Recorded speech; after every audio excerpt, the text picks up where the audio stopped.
Bismillahirrahmanirrahim. Assalamu alaikum everyone. My name is Yasir Yamin and I welcome you all in this financial management orientation session. देखो मेरे बच्चों, आज के session के अंदर जो हम बात करने जा रहे हैं वो हम सिर्फ बात इसके ऊपर नहीं करने जा रहे कि हमने पढ़ना क्या है और A+B+C+D के ऊपर कुछ बात करें। हमें सबसे पहले ना अपनी टोन सेट करनी पड़ेगी कि हम ये जो पेपर पढ़ने जा रहे हैं ये आपके बाकी एक्सपीरियंसेस से किस तरह मुख्तलिफ है। इसके अंदर इस पेपर को फॉलो करने की अप्रोच क्या होनी चाहिए है, हम आपको कैसे लेके चलेंगे, मैं आपको क्या क्या चीजें करवाऊंगा, क्या क्या एडवाइस दूंगा और इस पेपर को अल्टीमेटली हमने क्लियर करना कैसे है। ये बात हम सबके दिमागों में बड़ी क्लियर है कि फाइनेंशियल मैनेजमेंट का पेपर एक ऐसा पेपर है जिसकी नो हाउ आपके पिछले किसी पेपर से इतनी कनेक्ट नहीं होती है। इसके अंदर बहुत सारे ऐसे एरियाज हैं जो कि शायद आपने ब्रीफली पिछले पेपर्स के अंदर कहीं ना कहीं देखे होंगे। मिसाल के तौर पे इन्वेस्टमेंट अप्रेजल है, मिसाल के तौर पे एनपीवी निकालना आपको F2 के अंदर भी सिखाया गया था और एनपीवी निकालना आप एफएम के अंदर भी किया करेंगे। जाहिर सी बात है, बड़ा ही कोई डिफरेंस है एक टेस्टिंग लेवल के अंदर, लेकिन ये चीज आपको कॉमन नजर आएगी। आईआरआर वाली बातें आपने पहले भी सुनी हुई, यहां भी सुन लेंगे। लेकिन एफएम के पेपर का बहुत एक हद तक कोर्स ऐसा है जिसके बारे में आपने आज से पहले कभी भी नहीं सुना हुआ होगा। एक आज यहां सुनोगे और इसके बाद आप दो मर्तबा एफएम का फायदा उठाओगे। एक इंशाल्लाह जब आप एसबीआर के अंदर आओगे तो एसबीआर ऑल्दो कि एक रिपोर्टिंग का पेपर है, लेकिन चंद एरिया के अंदर एफएम की नॉलेज बड़ी काम आ जाती है। और फिर इसके अलावा जब अल्लाह ने चाहा तुम एएफएम के अंदर जाओगे तो डेफिनेटली एफएम की इंफॉर्मेशन कैरी फॉरवर्ड होके जाएगी एएफएम के अंदर। तो ये सारी बातों को समझना, इन सारी बातों को अंडरस्टैंड करना और इसी माइंडसेट के साथ इस पेपर को लेकर चलना बहुत जरूरी है। And that is why we are having this orientation session. Orientation session के अंदर करेंगे कुछ यूं कि पहले मैं कोशिश करूंगा कि मैं अपनी सारी कहानी को, अपनी सारी बात को आपके सामने डिलीवर करूं। And once we are done with that, I'll give the floor to you and take your queries and take your questions, जो कि आपके हेड स्टार्ट करने के लिए कोई भी क्वेश्चन आता हो तो वो आप इनिशियली मुझसे पूछ सकते हैं। Alright, so I guess without any further ado let's begin guys. तो हम स्टार्ट करते हैं। Brief introduction about myself. मैंने आपको बताया कि my name is Yasir Yameen. चंद एक आध लोग मुझे जानते भी हैं और जो लोग नहीं जानते उनके लिए एक ब्रीफ इंट्रोडक्शन होना जरूरी है। मेरा नाम यासिर यामीन है, मैं एक प्रोफेशनल चार्टर्ड अकाउंटेंट हूँ, आईसीडब्ल्यू क्वालिफाइड अल्हम्दुलिल्लाह, फिर फेलो चार्टर्ड सर्टिफाइड अकाउंटेंट हूँ यानी एफसीसीए हूँ। एफसीसीए पुराने बाबों को कहा जाता है, आप ऐसे समझ लीजिए कि एसीसी के बाबे बन चुके होते हैं उनको कहा जाता है। उसके साथ साथ मैं चार्टर्ड मैनेजमेंट अकाउंटेंट भी हूँ आईसीएमए पाकिस्तान से, बीएससी ऑनर्स है इन अप्लाइड अकाउंटिंग। लेकिन ये सारी चीज़ों से कुछ मैटर नहीं करता, मैटर करता है तो ये मैटर करता है कि आपने जिंदगी में एक्सपीरियंस लिया कितना है। तो अगर एक्सपीरियंस पॉइंट ऑफ व्यू से बात करें बेटा तो I have been teaching various subjects in ACCA. Core मेरा हमेशा से रहा फाइनेंशियल रिपोर्टिंग और फाइनेंशियल मैनेजमेंट का। तो financial reporting, corporate reporting, financial management ये कोर एरियाज हैं जो कि मैंने पिछले 12 से 13 साल के अंदर पढ़ाए हैं। बहुत बार ऐसा होता है, अभी पिछले दिनों कल मेरी किसी स्टूडेंट से बात हो रही थी तो स्टूडेंट ने ये बोला कि सर, एक एक बात है और उस बात से मैं एक लॉजिक भी कनेक्ट करूंगा। तो उसने मुझे ये बोला कि सर मैंने सुना है कि अगर हम स्टडी हब से पढ़े ना तो स्टडी हब से पेपर पास होता है। तो मैंने उसको समझाने के लिए ये बात बोली कि बेटा देखो, अगर आप स्टडी हब के क्वेश्चंस करोगे तो स्टडी हब के क्वेश्चंस कैपलन से डिफरेंट होंगे, कैपलन के क्वेश्चंस बीपीपी से डिफरेंट होंगे। इसकी जगह जाके अगर आप आईसीडब्ल्यू के क्वेश्चंस देखोगे तो वो एसीसी से डिफरेंट होंगे, तुम आईसीएमए के क्वेश्चन से जाके देखोगे तो इन दोनों से डिफरेंट होंगे, आई कैप के क्वेश्चन जाके देखोगे तो इन तीनों से डिफरेंट होंगे, ICAI institute of chartered accountants of India इनके क्वेश्चन जाके देखोगे तो इन सबसे मुख्तलिफ होंगे। तुम सीएफए के कुछ कॉमन टॉपिक्स हैं जो कि हमारे एफएम और एएफएम से लगते हैं, तुम उनका कोर्स जाके देखोगे, उनका टेस्टिंग लेवल या उनका क्वेश्चन स्टाइल जाके देखोगे तो फिर इन सबसे डिफरेंट है। तो बात सारी ये है कि देखिए, आपको वैरायटी ऑफ कंटेंट मिलता है ओवर टाइम। एक ट्यूटर के साथ पढ़ने का सबसे बड़ा फायदा ये होता है कि वो आपके सामने अपना एक्सपीरियंस लेकर आ रहा होता है। ये जो 12-13 साल हमने ये सब्जेक्ट्स पढ़ाए हैं, इन 12-13 साल का मजमुआ मिलता है, इन 12-13 साल का कॉम्बिनेशन मिलता है आपको जब आप किसी एक्सपीरियंस जो है ट्यूटर से जाके पढ़ते हैं। 12-13 साल के अंदर हमने हर बार ये देखा कि इस अटेम्प्ट के अंदर ऐसा पेपर आता है, उस अटेम्प्ट के अंदर ऐसा पेपर आता है। कभी एग्जामिनर सेम बात को ऐसी वेराइटी से पूछता है, स्टूडेंट एक्स चीज समझ नहीं पाता, हालांकि होती वो वही चीज है जो कि क्लासरूम के अंदर पढ़ी होती है। ये वेराइटी आपके पास आ जाती है जो आपके साथ हम लोग डिलीवर कर देते हैं। मेरा एक पुराने उस्ताद थे, और हमेशा मैं कहता हूँ कि अपने बड़ों की और अपने उस्तादों की इज्जत करनी चाहिए। तो हमारे एक उस्ताद थे, जब मैं कुछ पाकिस्तान का टैक्सेशन में पढ़ रहा था, बहुत बड़ा नाम है वो, कराची के अंदर बहुत बड़ा नाम है, उनसे पढ़ रहा था, तो वो ये कहते थे यासिर कि अगर मिसाल के तौर पे मैं किसी ऐसे इंसान के, मेरा मिसाल के तौर पे एक्सपीरियंस है 10 साल का, यासिर अगर मैं किसी ऐसे इंसान के साथ जुड़ जाता हूँ ना जिसका तजुर्बा 20 साल का है, तो ऑटोमेटिकली मेरा तजुर्बा 30 साल का हो जाता है, यानी मैं उस इंसान से भी आगे निकल जाता हूँ। तो होता यही है कि जब आप किसी एक्सपीरियंस वाले इंसान के साथ जुड़ जाते हैं, तो उसके साथ जुड़ने की वजह से आपका जो करियर बिगिन होता है, आपका जो करियर स्टार्ट होता है, वो काफी आगे से स्टार्ट होता है। क्योंकि हमारे 12-13 साल की लर्निंग एक्सपीरियंस हम क्या करते हैं, आपको इनकलकेट करके दे देते हैं। जब हम आपको वो चीज दे देते हैं, तो आप जब अपना करियर स्टार्ट करेंगे तो मेरे आगे से स्टार्ट करेंगे। और मैं चाहूंगा भी यही कि जब भी आप अपना करियर स्टार्ट करें या अपने करियर के अंदर प्रोग्रेस करना स्टार्ट करें, जब आप एसीसी मेंबर बने, जब उससे आगे इंशाल्लाह ताला जाएं, तो जहां तक हम पहुंच गए, हमसे काफी आगे से आप बात स्टार्ट किया करें। इन सब्जेक्ट्स को पढ़ाने के अंदर मेरा एक सबसे बड़ा एडवांटेज जो मेरे साथ रहता है, वो ये रहता है कि मेरा प्रोफेशनल एक्सपीरियंस भी अब 13 साल का हो चुका है। 12 लिखा हुआ है, 13 साल का हो चुका है। तो from more than a decade I have been working in audit, I have been working in industry, I am currently working as a financial controller in a multinational company. तो जो मेरे रोजमर्रा के काम होते हैं, वो सारे काम वही काम है जो आपको पढ़ा रहे होते हैं। बहुत बार ऐसा होता है कि स्टूडेंट्स जब अर्ली अपना करियर स्टार्ट करते हैं ना, तो वो ये कहते हैं, बल्कि मैं कहता हूं हमें भी ऐसा ही लगता था जब आज से 13 साल पहले हमने अपना करियर स्टार्ट किया था, तो हम भी ये समझते थे कि यार ये एसीसी वाले सारे पढ़ा वढ़ा देते हैं, ये चीजें प्रैक्टिकल लाइफ में कहाँ काम आती हैं। लेकिन आज इतने साल बाद हमने इतने ऐसे काम कर लिए हैं जो कि हम समझते हैं एग्जैक्टली वही काम कर रहे हैं जो कि हमने स्टडी के अंदर जाके पढ़ा था। ये बात सच है कि इनिशियल लेवल्स के अंदर आपको अपनी पढ़ाई की समझ अपने काम के अंदर नहीं आ रही होती। जब आप अपना करियर स्टार्ट करते हैं, तो आप इनिशियली वो काम कर रहे होते हैं जो कि डेबिट्स और क्रेडिट्स और जनरल वाउचर्स और जनरल ट्रांजैक्शंस के बारे के अंदर होता है। लेकिन जैसे जैसे आप अपने करियर के अंदर आगे होते चले जाते हैं, ये जो भी स्टडीज आपने स्किल्स लेवल, प्रोफेशनल लेवल, जो थ्रू आउट एसीसी आपने पढ़ी होती है, यकीन जानो वो एक एक इवेंट जो आपके एग्जाम के अंदर पढ़ाया जाता है, वो सब आपकी जिंदगी के अंदर होना स्टार्ट हो जाता है। मैं एसबीआर के अंदर अक्सर पढ़ाता हूँ एथिक्स के बारे में। तो एथिक्स के बारे में अक्सर लोग पढ़ाते हुए कहते हैं कि यार ये एथिक्स जो है ना, ये इखलाकियात हैं, ये सिर्फ लफाजी बातें हैं, प्रैक्टिकल लाइफ में ऐसा कुछ नहीं होता। और मैं आपको सच बता रहा हूँ, एग्जाम के अंदर कितनी बार ऐसे सिनेरियोज आते हैं जो कि मैं बोलता हूँ यार ये तो बिल्कुल मेरी रियल लाइफ के अंदर हुआ है, बिल्कुल मेरी रियल लाइफ के अंदर हुआ है। बात समझ में आ रही? तो ये जो तजुर्बा होता है ना बेटा, ये तजुर्बा आपको रियलिटी के करीब लेकर आता है, और आपको समझ आता है कि दुनिया के अंदर एसीसी वालों ने जब इतना 100 साल से ऊपर का एक्सपोजर हासिल करके कोई करिकुलम बनाया, तो वो करिकुलम इस बात को मद्देनजर रखते हुए बनाया कि रियल लाइफ के अंदर हो क्या रहा होता है। राइट? तो आप अगेन एक्सपीरियंस का हमारे फायदा उठाइए, और इस एक्सपीरियंस का फायदा उठाते हुए आगे निकल जाइए। ठीक है? अब ये तो हमारी कुछ बातें हैं। अगर हमारी कुछ बातों से आगे बढ़िए बेटा, तो अब आपको ये समझना पड़ेगा कि भाई इन बातों से आपकी जिंदगी के ऊपर क्या फर्क पड़ेगा, या इन सारी बातों का ताल्लुक आपके कोर्स कंटेंट से कैसे बनता है। देखिए बेटा, जब आप एफएम के कोर्स के अंदर एनरोल होते हैं, तो आपको सबसे पहले प्रोवाइड किया जाता है complete course content. Complete course content यानी ए से लेके जेड तक जितनी बातें हैं, वो आपको सब कुछ डिलीवर कर दी जाती हैं इन रिकॉर्डेड फॉर्म। अच्छा बेटा, ये बात आपको समझना बहुत ज्यादा जरूरी है कि आपको कंप्लीट कोर्स कंटेंट प्रोवाइड किया जाता है इन रिकॉर्डेड फॉर्म, लेकिन कंप्लीट कोर्स लेना भी जरूरी है।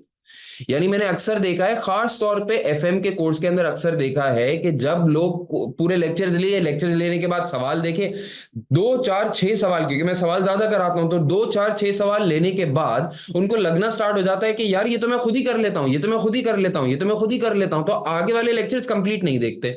बल्कि ये सिर्फ एफएम के अंदर नहीं, सबके अंदर होता है।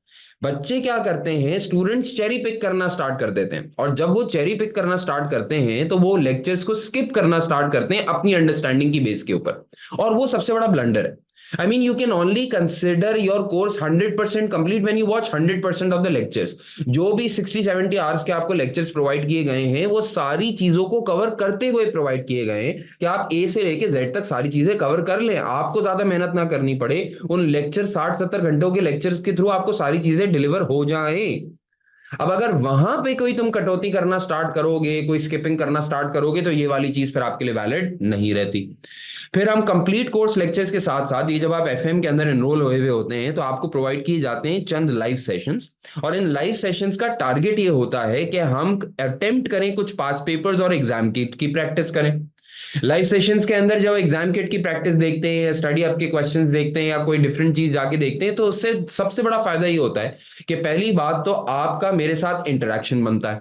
जो आपका मेरे साथ इंटरेक्शन बनता है उससे आप मुझसे कुछ सीखते हैं, और कभी कभार मैं भी आपसे कुछ सीख लेता हूं, क्योंकि हर स्टूडेंट का जो क्वेश्चन आता है वो हर स्टूडेंट का क्वेश्चन एक नई सोच लेकर आता है। बहुत कम ऐसा होता है कि रेगुलरली स्टूडेंट्स वही सवाल पूछते रहें जो कि हर कोई पूछ रहा है। हर हर स्टूडेंट कोई ना कोई नया सवाल लेकर आता है। तो जो हर स्टूडेंट कोई ना कोई नया सवाल लेकर आता है, तो हमें भी सही तरीके से बात को डिलीवर करने का मौका मिल जाता है। ठीक, तो हमारे लाइव सेशंस होते हैं। लाइव सेशंस के बारे में जो आपका रजिस्टर्ड स्टूडेंट्स का ग्रुप है उस पर इन्फॉर्म कर दिया जाता है और टाइमली इन्फॉर्म किया जाता है। लाइव सेशंस होते हैं, नियर टू एग्जाम ज्यादा होते हैं और आपको प्रिपरेशन करने का अच्छा मौका मिल जाता है। आपके थ्रू आउट दिस जर्नी इंशाल्लाह ताला मॉक एग्जाम्स होंगे। एसीसीए का जो ऑफिशियल मॉक एग्जाम होता है वो भी हम करेंगे, डीब्रीफ्स इंक्लूडेड होते हैं। 24/7 WhatsApp communication is possible. At least one way it is possible. I mean, sometimes I'm sleeping, sometimes I'm driving, sometimes I'm in a meeting. तो हो सकता है आपको फौरन कभी रिप्लाई ना मिले, लेकिन 24/7 you can leave a WhatsApp message. You 24/7 you can do it. Just one request. Just one request. एक छोटी सी रिक्वेस्ट मैं हमेशा अपने स्टूडेंट्स के साथ करता हूँ। वो ये करता हूँ कि बेटा जब तुम WhatsApp मैसेज डालो ना, तो तुम्हें पहले तो डिफरेंशिएट करना पड़ेगा मेरे अंदर और उनके अंदर जिनको तुम अक्सर व्हाट्सएप किया करते हो। देखो वो जो है ना तुम्हारे, तुम्हारी या तुम्हारे, वो तुम्हारे खास लोग हैं। उनको तुम जैसा भी मैसेज चाहो कर सकते, बुरा भी नहीं मानते, बुरा मानते हैं आप मना लेते हैं। लेकिन भाई जब आप मेरे को मैसेज डाल रहे हो ना, तो you you need to consider this fact कि यार सर ने अपने काम भी देखने हैं, सर की प्रोफेशनल जर्नी भी है, सर पढ़ा भी रहे हैं, 10,000 मसले मसाइल जिंदगी के अंदर चलते रहते हैं। WhatsApp message I always encourage, but you have to be crystal clear about it. ये स्ट्रैटेजी रखो। कभी कभार स्टूडेंट्स क्या करते हैं बेटा, और ये मैं आप यकीन करें आपको ऐसा लगेगा कि मैं अपने लिए कह रहा हूं, मैं ये सबके लिए कह रहा हूं। अगर आज मेरे साथ ये चीज सीख गए ना, तो अल्लाह ने चाहा कभी भी किसी भी टीचर से पढ़ोगे तो ये वाली चीज उसके साथ इंप्लीमेंट करोगे, सबसे बेनिफिशियल रहेगा। फिर इसी तरह कभी रियल लाइफ में जाके जब तुम कम्युनिकेशन करोगे, and communication is one of the most important trades that you can take away during ACC education, जो कि आपके रियल लाइफ में बहुत काम आएगा। I have seen many smart people with poor communication and they have not been successful. I have seen decently smart people with good communication skills, humble communication skills. They accelerate their career like anything. They accelerate their career. कितनी बार आपने जिंदगी में देखा होगा कि दो लोग होते हैं, दोनों का 10-10 साल का एक्सपीरियंस है, एक सीनियर पोजीशन पे एक जूनियर पोजीशन पे। Why does that happen? अच्छा, लोग उसको ये बोलते हैं कि यार ये इंसान तो बॉडी बिल्डिंग करता होगा, ये इंसान तो इधर उधर अपनी मैनेजर से बना के रखता होगा। भाई it's all communication, it's all communication. So you need to learn the art of communication. So what do you put up a message, be very precise. सही है। मिसाल के तौर पे कभी कभार स्टूडेंट्स क्या करते हैं, सर पेज नंबर 98 के ऊपर एक सवाल है, उसका आंसर भेज सकते हैं। भाई अब पेज नंबर 98 पे कौन सा सवाल है मेरे को तो याद नहीं है, नोट्स तो तुम्हारे सामने, मैं थोड़ी हर वक्त अपने सामने पकड़ के बैठा रहता हूँ। सर को स्नैपशॉट भेजा और सर को स्नैपशॉट भेज के बोला कि sir this is question number 98, I have done this solution, आपने जो करवाया वो सोल्यूशन मेरे बराबर नहीं आ रहा, can you tell me where I am going wrong. I will definitely make sure आप एक स्टूडेंट से कम्युनिकेट करने में ऐसी इंकरेजमेंट आ जाती है टीचर को, टीचर बोलता है यार अब इसका फौरन रिप्लाई करूंगा। या this is how it happens. एक बुरी आदत जो कि मैं हमेशा स्टूडेंट्स को कहता हूं, और क्योंकि ये ओरिएंटेशन लोग बाद में भी देख रहे होंगे तो मैं सबको ये इनकरेज करूंगा, अपने किसी भी टीचर के साथ, अरे टीचर छोड़ो, किसी भी बड़े के साथ, ये जो हमारी कौम के अंदर एक आदत आ चुकी है क्वेश्चन मार्क डालने वाली, प्लीज अवॉइड दैट बेटा। It leaves such a bad impression of you, such a bad impression of you, I can not tell you. Recently अभी मेरे पास, अभी मैं आपको बताऊंगा रिसेंटली, और ये these are all improvement in communication skills that you can adopt. I mean this question mark strategy is so worst, is so worst, I can not tell you, you just throw your career into the dustbin. अच्छा, कोई कोई junior teachers होते हैं या कोई नन्हे मुन्ने teachers होते हैं ना, जिन्होंने कभी जिंदगी देखी नहीं होती है, जिन्होंने कभी करियर के अंदर काम नहीं किया हुआ होता, which are not working professionally, हो सकता है वो इस चीज को बर्दाश्त कर जाए। बहुत सारे टीएज होते हैं, टीचर असिस्टेंट्स होते हैं, अगर आप टीचर असिस्टेंट को कभी कोई ऐसा मैसेज डालोगे, वो बोल उसकी जिंदगी में उसने आपको कौन सी नौकरी देनी है, वो खुद बेचारा गरीब आदमी इधर उधर चल रहा है, वो आपको कुछ नहीं करेगा। लेकिन I am recently telling you an event, मुझे बड़े अपने जो है अपने पास एक कोई कोई ट्रेनीज चाहिए थे, एसीसी के ट्रेनीज चाहिए थे मुझे। और मैंने एक मेरा एक अलमनाई का ग्रुप है, उस अलमनाई के ग्रुप के अंदर जाके मैंने व्हाट्सएप डाला है, मैंने उनको बोला कि भाई I need a person like that और फलाना फलाना, और ये रिक्वायरमेंट्स है, मुझे अगर आप कोई सीवी भेज दो, मुझे अपने लिए बंदा चाहिए। तो जाहिर सी बात है, अलमनाई होती है, सब कुछ होते हैं, तो उन लोगों ने किसी और को मैसेज फॉरवर्ड किया होगा, धड़ाधड़ वो सीवी भी आना शुरू हो जाती। People send me CVs and this after 15 minute they start sending me question marks. अब मैं in dire need of hiring a person हूं, मैं in dire need of hiring a person हूं। लेकिन आपको पता है मैंने स्क्रीनिंग कैसे कर ली? जो बंदा मुझे बार बार बार बार बार बार क्वेश्चन मार्क बना बना के भेज रहा है, उसका मतलब उसके अंदर कम्युनिकेशन स्किल जीरो है। जीरो क्या है? नेगेटिव है, उसको बात करने की तमीज ही नहीं। मैंने बोला भाई ये तो स्क्रीन आउट। ये जितना भी टैलेंटेड इंसान हो, ये सर का दर्द बनेगा, सिंपल बात है। तो मैंने ऐसे स्क्रीन आउट किया।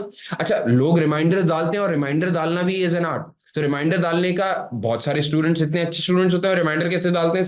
फुल स्टॉप बना के भेज दिया, या कोई पोलाइट मैसेज डाल दिया। आप यकीन करें, मेरे किसी स्टूडेंट से जाके पूछ लें, आप फेसबुक पे जाके देख लें, आप इंस्टा पे जाके देख लें, आप यूट्यूब के ऊपर जाके देख लें, यार हमारे तो जो एनरोल्ड स्टूडेंट्स नहीं भी होते ना, यूट्यूब के ऊपर से हजारों मैसेजेस आते हैं, हम हजारों लोगों को ऐसी रिप्लाई कर रहे होते हैं, ऐसी ऐसी ऐसी। बस क्या होता है कि बात तमीज से कर रहे हैं। जहां किसी भी टीचर को, बेटा ये मैं फिर बोल रहा हूं, ये मेरे लिए नहीं है, मैं अपने लिए नहीं कह रहा, मुझे क्वेश्चन मार्क डाल दोगे शायद मैं एब्जॉर्ब भी कर जाऊं, सही है ना? लेकिन मैं जनरल बेटा ये बात बता रहा हूं कि आपके इतने सीनियर सीनियर टीचर्स होते हैं, 25 25 30 30 साल से पढ़ाने वाले टीचर्स होते हैं, और ऐसे जब उनके साथ आप करते हो ना, तो बस फिर आपका समझ लें आपका करियर तो बर्बाद है। आप पेपर निकाल लोगे, सब कुछ कर लोगे, तो करियर आपका नहीं बन सकता। I am telling you in advance, जब आप इंशाल्लाह रियल लाइफ में आएंगे, जब प्रोफेशनल चार्टर्ड अकाउंटेंट बनेंगे, तो आपको लग पता जाएगा कि जब आपको आपका पार्टनर जूते की नोक के ऊपर रखेगा ना, just because you don't have communication skills. मैंने अपनी जिंदगी में अपने साथ विटनेस किया है, बड़े बड़े पार्टनर्स डायरेक्टर्स हम्बली बात करते हैं, और कभी कभार मैं ये सोचता हूँ कि भाई मुझसे इतनी तमीज से क्यों बात कर रहा है यार, मैं तो तेरे से जूनियर हूँ। लेकिन क्योंकि मैं तमीज से बात करता था, तो वो इन रिटर्न कभी बदतमीजी मुझसे कर ही नहीं सकता ना, वो भी तमीज से बात करता था। और कितने हमारे लोग ऐसे थे जो कि आप यकीन करें कि वो उनको ऐसे पार्टनर जूते की नोक पे रखता था कि वो बोलते थे अबे साला जलील कर दिया चार्टर्ड अकाउंटेंसी के अंदर आके। हम बोलते थे भाई चलो ऐसा ही है, सही है ना? तो you need to make your own respect, and that is how you do it, right? तो 24/7 communication on WhatsApp is possible. At any point in time you don't understand anything, just leave me a message and I'll get back to you inshallah ta'ala, right? Now, having discussed about how the course will be done, we need to discuss about the paper financial management in itself. ये जो paper आप पढ़ रहे हैं ना बेटा, इस paper का नाम है FM फाइनेंशियल मैनेजमेंट, और पास्ट के अंदर इसको कहा जाता था F9। तो अक्सर हमारी कम्युनिकेशन के अंदर मुंह से कभी कभार F9 निकल आता है, क्योंकि पुराने पढ़ाने वाले लोग हैं तो F9 शॉर्ट फॉर्म के अंदर कह देते हैं। F9 बोले या FM बोले, दोनों एक ही बात है। इस पूरे पेपर के अंदर याद रखना कि तुमने 3 टाइप के इंपॉर्टेंट स्किल्स सीखने हैं। There are 3 important skills that you understand in this paper. और ये 3 इंपॉर्टेंट स्किल एक ऐसे स्किल हैं जो कि कोई जनरल बुक कीपिंग स्किल्स नहीं है, ये सारे डिसीजन मेकिंग स्किल्स है। How to make investments, investment decision making. Investment decision making के अंदर मिसाल के तौर पे आप सीख रहे हैं कि कोई कंपनी $500 मिलियन की इन्वेस्टमेंट करने जा रही है, $10 मिलियन की इन्वेस्टमेंट करने जा रही है, तो कैसे डिसीजन ले बेस्ड ऑन एनपीवी। फिर उसमें कैसे डिसीजन ले कि अगर डिसीजन लेना ही है तो लीज करे या बोरो करे। अगर मिसाल के तौर पे कंपनी के पास शॉर्टेज ऑफ फंड्स हो तो वो कैसे डील करे। हाँ, फिर एक कॉन्सेप्ट जैसे मिसाल के तौर पे आप पढ़ते हैं कि अगर किसी इन्वेस्टर को इन्वेस्टमेंट डिसीजन समझाना हो, लेकिन समझाना हो in the form of relativity, यानी in the form of percentages, तो आईआरआर की फॉर्म में किसी को डिसीजन का समझाएं। पे बैक क्या होता है, रिटर्न ऑन कैपिटल एम्प्लॉयड क्या होता है, इन सारी चीजों के फवाइद क्या हैं, इन सारी चीजों के नुकसान क्या हैं। अगर कोई ऐसा इन्वेस्टमेंट हो जो कि टिल परपेचुइटी करने जो है कंटिन्यू रहने वाला है, यानी फॉर एवर कंटिन्यू रहने वाला है, तो उस प्रोजेक्ट के साथ कैसे डील किया करेगा। ये सारे मामलात इन्वेस्टमेंट डिसीजन है, ठीक है? इन्वेस्टमेंट तो करोगे तब, इन्वेस्टमेंट तो करोगे तब जब तुम्हारे पास फाइनेंस होगा इन्वेस्टमेंट करने का। आपको सीखने पड़ेंगे फाइनेंसिंग डिसीजंस। अच्छा, फाइनेंसिंग हम नॉर्मली ये समझते हैं कि अकाउंटिंग इक्वेशन पढ़ी है ना, assets are equal to capital plus liabilities. So whatever resources are there in a business, either you can fund them through capital और you can fund them through liabilities. ये accounting equation है। So normally people feel कि financing decision का मतलब ये है कि आपने डिसाइड करना होगा date versus equity. But in nowadays, there are different type of businesses की different type के dynamics होते हैं। और आज के जमाने के अंदर सिर्फ प्लेन ओल्ड वेनिला डेट या इक्विटी के अलावा भी सोर्सेज ऑफ फाइनेंस है। ग्रांट्स के थ्रू, गवर्नमेंट के ग्रांट्स के थ्रू फाइनेंस जनरेट कर लेना, ऑनलाइन फाइनेंस जनरेट कर लेना, इस्लामिक फाइनेंस के थ्रू फाइनेंस जनरेट कर लेना। It's a very interesting area to study. तो फाइनेंसिंग डिसीजंस के अंदर आप ये पढ़ेंगे कि पैसा आवेगा कैसे। अच्छा, याद रखना बेटा, हर जगह जहां से तुम पैसा लेकर आओगे, तुम एक कंपनी के डायरेक्टर हो, तुम एक स्टार्टअप के डायरेक्टर हो, तुम एक मल्टीनेशनल के डायरेक्टर हो, तुम्हें किसी और सब्सिडरी को एक्वायर करना है, तुमने मशीनरी को एक्वायर करना है, तुमने प्लांट को एक्वायर करना है, तुमने फॉर एग्जांपल दुबई के अंदर जाके, इंडस्ट्रियल एस्टेट के अंदर जाके फैक्ट्री लगानी है, तुमने पॉलीमर की फैक्ट्री खोलनी है चाइना के अंदर, तुमने कोई माइनिंग करनी है ब्राजील के अंदर जाके, तुमने डिसीजन मेकिंग करनी है। डिसीजन मेकिंग करने के लिए चाहिए होगा पैसा, लेकिन जब भी किसी से पैसा मांगने जाओगे तो as a CFO, as a business manager, याद रखना कि तुम्हें कोई ना कोई रिटर्न देना पड़ेगा इन फाइनेंस प्रोवाइडर्स को। आपका सीईओ आपके पास आएगा, बोलेगा I want to open a factory in पीजू। लकी सीमेंट है ना, लकी सीमेंट, लकी सीमेंट का पीजू प्लांट है, वो सीमेंट वहां भी जो है उन्होंने मैन्युफैक्चर करते हैं। तो आपके सीईओ ने आपसे आके बोला I want to open a cement plant in पीजू, या I want to open a cement plant in Iraq, I want to open a cement plant in XYZ country. I want to open a new cement plant within the same locality. अब आपसे ये बोल रहा है कि यार इसके लिए अपने को पैसा उठाना पड़ेगा। आपने बोला भाई आसान जबान के अंदर बोलूं तो पैसा या तो लोन के थ्रू आ सकता है या तो शेयर होल्डर के थ्रू आ सकता है। उसने बोला एक काम करो, शेयर होल्डर से ले लो। अब शेयर होल्डर से ले लेना, सिर्फ कह देना से पैसा थोड़ी आ जाता है। 1000 इंप्लीकेशंस हैं जो कि आपको कंसिडर करनी पड़ेंगी। क्या अगर आप शेयर होल्डर से पैसा उठाने जा रहे हैं तो क्या एग्जिस्टिंग शेयर होल्डर से पैसा उठाएं या नए शेयर होल्डर से पैसा उठाएं? अगर एग्जिस्टिंग शेयर होल्डर से पैसा उठाएंगे तो आपको राइट इशू करना पड़ेगा। अगर आप राइट इशू करने जाएंगे तो हम पढ़ाते हैं आपको कि राइट इशू करने की वजह से शेयर प्राइस फॉल करती है। जब आप ईजीएम के अंदर जाएंगे तो आपके सीईओ से हर इंसान, हर शेयर होल्डर ये बोल रहा होगा भाई राइट इशू करने जा रहे हो, मार्केट प्राइस गिर जाएगी। आपका शेयर होल्डर आपकी तरफ देख, आपका सीईओ आपकी तरफ देख के बोलेगा अबे क्या कह रहे हैं, राइट इशू करूंगा शेयर प्राइस गिर जाएगी, ये क्या कह रहे हैं मुझसे। आपको सामने कर दिया जाएगा। फिर आप अपने एजीएम के अंदर शेयर होल्डर को जाके समझाएंगे, केसेस बना के समझाएंगे कि ऐसा करो तब भी तुम्हारी वेल्थ में कोई फर्क नहीं पड़ेगा, ऐसा करो तब भी तुम्हारी कोई वेल्थ में फर्क नहीं पड़ेगा, ऐसा करो तब भी तुम्हारी कोई वेल्थ में फर्क नहीं पड़ेगा। ये रेंज ऑफ सिनेरियोज हैं जो कि किसको पता है? एक चार्टर्ड अकाउंटेंट को पता है। ये किसको पता है? ये उसको पता है जो कि समझता है कि जब भी फाइनेंस उठाएंगे तो सामने वाले को कोई ना कोई रिटर्न प्रोवाइड करना पड़ेगा। वो रिटर्न हमारी कॉस्ट है, उसको कॉस्ट ऑफ कैपिटल कहा जाता है। ये सारे मामला किसको आते होंगे? आपको आते होंगे। तो पैसा लगाना, पैसा उठाना, पैसा लगाना, पैसा उठाना, ये सारी स्किल किसके अंदर है? किस स्किल किसके अंदर है? आपके अंदर है। आप में से कितने लोगों ने शार्क टैंक देखा है? जरा जल्दी से बताओ, कितने लोगों ने शार्क टैंक देखा है? अब देसी लोगों, इंडिया वाला बता दो, इंडिया वाला शार्क टैंक देखा है? ड्रैगन्स डेन तो क्या देखा होगा, यूएस वाला तो क्या देखा होगा? सिंपल बात करो, शार्क टैंक देखा है? अब ये नहीं बोलना कि तुमने नहीं देखा। मेरे ख्याल से तो आजकल हर कोई देखता है शार्क टैंक। अब अगर तुम शार्क टैंक देखते हो तो तुमने शार्क टैंक में कितनी बार देखा है कि इन्वेस्टर्स आते हैं पैसा रेज करने के लिए? ये वो लेवल है ना जिस लेवल पे तुम बात को समझते हो। हम तो जाहिर सी बात है कंपनीज के अंदर ये चीजें देखते रहते हैं, फाइनेंसिंग की चीजें देखते रहते हैं, लेकिन शार्क टैंक देख लिया तो बेसिक लेवल की अंडरस्टैंडिंग तुम्हारे पास आती है पैसा कैसे रेज होता है। आपने देखा है कि वो सवाल कैसे करते हैं? सीड कैपिटल कितना था, फलाना कितना था, ढिमकाना कितना था, अच्छा तुम्हारे पास कितनी होल्डिंग है, इस होल्डिंग से क्या फर्क पड़ेगा, अच्छा इसका आरओआई, ये सारी चीजें कहां से स्किल डेवलप होता है।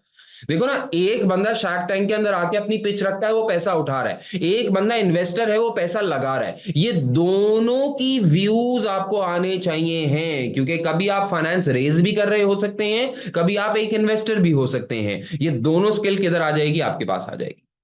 ये है फाइनेंशियल मैनेजमेंट का स्कोप। फिर इसी तरह बेटा dividend decision making. Dividend decision making एक और इंपॉर्टेंट डिसीजन है जो कि आपको एज अ फाइनेंस मैनेजर लेना पड़ेगा। पैसे कितने पड़े हैं हमारे पास, डिविडेंड ज्यादा देना चाहिए कम देना चाहिए, ज्यादा देंगे तो उसकी क्या इंप्लीकेशन है, कम देंगे तो उसकी क्या इंप्लीकेशन है, नहीं देंगे तो क्या इंप्लीकेशन है, क्या डिविडेंड छोड़ के वो पैसा बिजनेस के अंदर री इन्वेस्ट कर देना चाहिए है। आपने अक्सर इन्वेस्टर से सुना होगा, बिजनेस ओनर से सुना होगा कि यार हम बिजनेस से बाहर पैसा नहीं निकालते, हम री इन्वेस्ट करते हैं बिजनेस को बड़ा बनाने के लिए। अब ये कहना आसान है कि आप एक कॉर्पोरेशन को ये सजेस्ट कर रहे हैं कि तुम डिविडेंड ना दो, यही पैसा इंटरनली अपने आप को फाइनेंस करो, इंटरनली अपने आप को फाइनेंस करो, शेयर होल्डर को पैसा देने की बजाय कंपनी के पॉजिटिव एनपीवी प्रोजेक्ट्स के अंदर ये पैसा लगाओ। लेकिन इसका शेयर होल्डर की तरफ से एक रिएक्शन आ सकता है, और वो रिएक्शन क्या आ सकता है, आपको डिविडेंड की थ्योरीज पढ़ाई जाती है ताकि आप ये decision as a financial manager ले सकें। आपने नोट किया होगा फाइनेंशियल मैनेजमेंट की सब्जेक्ट की सबसे अच्छी खास बात क्या है, it is all about decisions. यानी have you, if you have come up to FM, you are mature enough, you are senior enough that you can assist in decision making। अच्छा, ये आर्ट आपको किसी और स्किल्स के paper में नहीं मिल रहा। टीएक्स के पेपर में लिमिटेड, अगर कोई है तो डिसीजन मेकिंग लिमिटेड। एफआर के पेपर में there is no decision making, जो आईएएस आईएफआरएस कहता है वो करना है। ऑडिट के पेपर में यही है। कुछ F5 में डिसीजन मेकिंग आ रही है, और कुछ अगर अच्छी वाली डिसीजन मेकिंग बोले, ज्यादा इंटरेस्टिंग डिसीजन मेकिंग बोले, तो वो एफएम के पेपर के अंदर आ रही है। तो यहां पे आप खुद फैसले लेते हैं, और जब खुद फैसले लेते हैं तो उस फैसलों का कोई ना कोई कॉन्सिक्वेंस होता है। हाँ, तो वो दुनिया के अंदर बहुत सारे लोगों ने बहुत सारे फैसले लिए, दुनिया के अंदर बहुत सारे लोगों ने बहुत सारे फैसले लिए, और ये एम्पेरिकल एविडेंस आ गया दुनिया के अंदर कि किन टाइप के फैसले लेने से कंपनी के ऊपर क्या इंपैक्ट पड़ता है। और वो सारी थ्योरीज जो आज तक गुजर चुकी हैं उनके बारे में इंशाल्लाह ताला आप आज की क्लास के अंदर या एफएम के कोर्स के अंदर पढ़ेंगे। तो मैं अक्सर एफएम को ऐसे समझाता हूं कि देखें, every company needs financial managers. Financial managers are those people who study FM, यानी इस पेपर के अंदर आप एक फाइनेंशियल मैनेजर हैं। ठीक है ना। पहले लेक्चर से हम बताना शुरू कर देते हैं कि आपका कोर ऑब्जेक्टिव क्या होगा, शेयर होल्डर की वेल्थ मैक्सिमाइजेशन। ठीक है बेटा, शेयर होल्डर की वेल्थ मैक्सिमाइजेशन। ठीक है। तो every company needs financial managers to make informed decisions. और मैं कहता हूं it is where quantitative analysis meets behavioural science. बहुत सारी जगहों पे आप नंबर क्रंचिंग कर रहे होंगे इस पेपर के अंदर भी, लेकिन उस नंबर क्रंचिंग की वजह से डिसीजंस कैसे इफेक्ट होते हैं, या शेयर होल्डर की सेहत पे क्या फर्क पड़ेगा, या उसके साइकी के ऊपर क्या फर्क पड़ेगा, या स्टॉक मार्केट्स कैसे रिएक्ट करेंगी, लोन मार्केट्स कैसे रिएक्ट करेंगी, ये बिहेवियरल साइंस जो है ये कनेक्शन देती है क्वांटिटेटिव एनालिसिस को एफएम के अंदर। और यहीं से मैं तुम्हारे सामने ये बहुत बात क्लियर कर देना चाहता हूं कि क्योंकि इसमें एक बिहेवियरल इंपैक्ट है, एक साइंटिफिक यू कैन से एक इंपैक्ट है, तो याद रखना कि तुम्हारे पेपर के अंदर दोनों चीजें शामिल हैं, थ्योरेटिकल एस्पेक्ट भी है और कंप्यूटेशनल एस्पेक्ट भी है। And if I am not incorrect, theoretical aspect would be 55 to 60%, whereas computational aspect will be 45%. Do you know why people fail FM? Largely why people fail FM? Because अपने आप को बाकी सारे paper से ना बस आ चुका होता है कंप्यूटेशनल काम करना। बस अपने को शौक क्या होता है, एनपीवी निकाल लो। एनपीवी निकालने में मजा आता है सबको, है, और अब तो स्प्रेडशीट की बार होती है और ज्यादा मजा आता है। तो भाई अक्सर बच्चे क्या करते हैं, ये 45% वाला एरिया सब कर लेते हैं। असल मसला आता है स्टूडेंट्स को, जो कि वो नहीं करते, वो ये करते हैं theoretical aspect. 55% if not less, 55% at the very least, if not more, 55% at the very least will always be theoretical areas in your exam. अच्छा, these theoretical areas are always linked to some computational element, but 55% area is always theoretical. और theoretical ऐसा dry theoretical नहीं है, ऐसा नहीं है कि आप उर्दू की क्लास के अंदर या हिंदी की क्लास के अंदर बैठे हैं, ऐसा वाला थ्योरेटिकल नहीं है। थ्योरेटिकल है with some logic behind it, with some examples behind it, right. So please बेटा make sure that you do not forgo theory. एक स्टूडेंट मेरे पास आया, वो कहने लगा सर अगर मैं ऐसे कर लूं कि एफएम के सारे कोर्स का पहले कंप्यूटेशनल एरिया कवर कर लेता हूं, फिर थ्योरी हुई तो देख लूंगा। मैंने बोला गलत। मैंने आपके लिए, और अभी नेक्स्ट स्लाइड में मैं बात भी करने वाला हूं, मैंने आपके लिए एक ऑप्टिमम प्लान बनाया है एफएम का, और वो प्लान को फॉलो सीक्वेंस के अंदर करना जरूरी है, बिकॉज एक चीज दूसरी चीज से लिंक होती चली जाएगी। अगर आप यूं करोगे कि पहले सारा कंप्यूटेशनल एलिमेंट कर लेता हूं, फिर सारी थ्योरी बैठ के देख लूंगा ताकि मुझे याद रह जाए, तो तुम्हें याद कैसे रहेगी जब तुम्हें उस बात की लॉजिक ही समझ में नहीं आ रही कि दुनिया में ये चीज ये चीज ये चीज ये चीज क्यों हो रही है। तो फॉर एग्जांपल मैं स्टार्ट करता हूं इन्वेस्टमेंट अप्रेजल से, नंबर समझाता हूं, नंबर्स के बाद बोलता हूं ये इन्वेस्टमेंट करने के लिए फाइनेंस चाहिए, सोर्सेज ऑफ फाइनेंस के ऊपर लेके जाता हूं। फिर सोर्सेज ऑफ फाइनेंस से मैं ये कनेक्ट करता हूं कि जहां से तुमने पैसा उठाया, इस पैसे को उठाने की एक कॉस्ट है, आपको सामने वाले को कोई ना कोई रिटर्न पे करना पड़ेगा इस फाइनेंस रेस करने के ऊपर, तो कॉस्ट ऑफ कैपिटल के ऊपर लेके जाता हूं। फिर कॉस्ट ऑफ कैपिटल से बिजनेस वैल्यूएशन के ऊपर, फिर वर्किंग कैपिटल मैनेजमेंट के ऊपर, फिर फॉरेक्स के ऊपर। This is how I go about it. So ये सब कुछ लिंक्ड है और इन सब में हर जगह थ्योरी कवर्ड है। थ्योरी को पढ़ना, थ्योरी के नोट्स बनाना बहुत जरूरी है। मैं तुम्हें एक स्किल बताऊं, अपने पेपर को पास करने के लिए एक अच्छी स्किल बताऊं, मेरे सारे नोट्स आपके पास अवेलेबल है। तो आप ये करना कि जब मैं पढ़ाते हुए ये एनोटेशन कर रहा होता हूं ना, तो आप भी नोट्स का प्रिंट निकालना, नोट्स डाउनलोडेबल है, नोट्स का प्रिंट निकालना और नोट्स के ऊपर अपने नोट जरूर बनाना। मैं आपको यकीन करें एफएम के पेपर को पास करने की सबसे अच्छी सक्सेस स्टोरी ये बता रहा हूं कि मेक योर ओन नोट्स।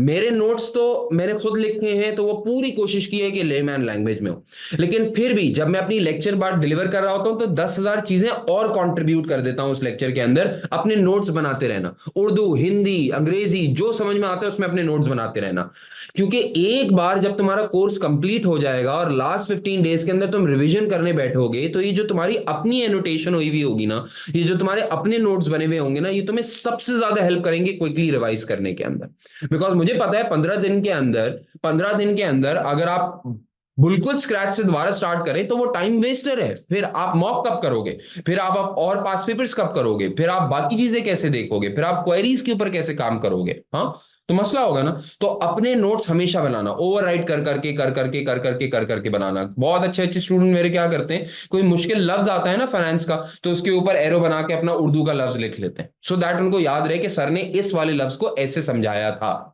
ठीक होती है बात, तो ये काम जरूर करना, इंशाल्लाह ताला पेपर बहुत अच्छा होगा। क्लियर। आपके पेपर के अगर कोर्स आउटलाइन बताऊं, ब्रॉडली कैटेगराइज कर रहा हूं, तो आपके टोटल कोर्स को मैंने 7 सेक्शंस के अंदर तोड़ दिया है। अच्छा, अब आप ये बोले सर इसका मतलब ये कि इस पूरे कोर्स के अंदर सिर्फ 7 टॉपिक है? नहीं, टॉपिक बहुत सारे हैं, टॉपिक का सब टॉपिक का टॉपिक भी होता है, तो बहुत सारी चीजें, लेकिन इनको ब्रॉडली कैटेगराइज करो तो 7 सेक्शंस हैं आपके पास। ठीक है, सातों के सातों सेक्शंस के बारे में कुछ ब्रीफ दे दूंगा आपको। सबसे पहले जब आप अपना एफएम का कोर्स स्टार्ट करते हैं तो आप टारगेट करते हैं फाइनेंशियल मैनेजमेंट एंड एनवायरनमेंट के सेक्शन को।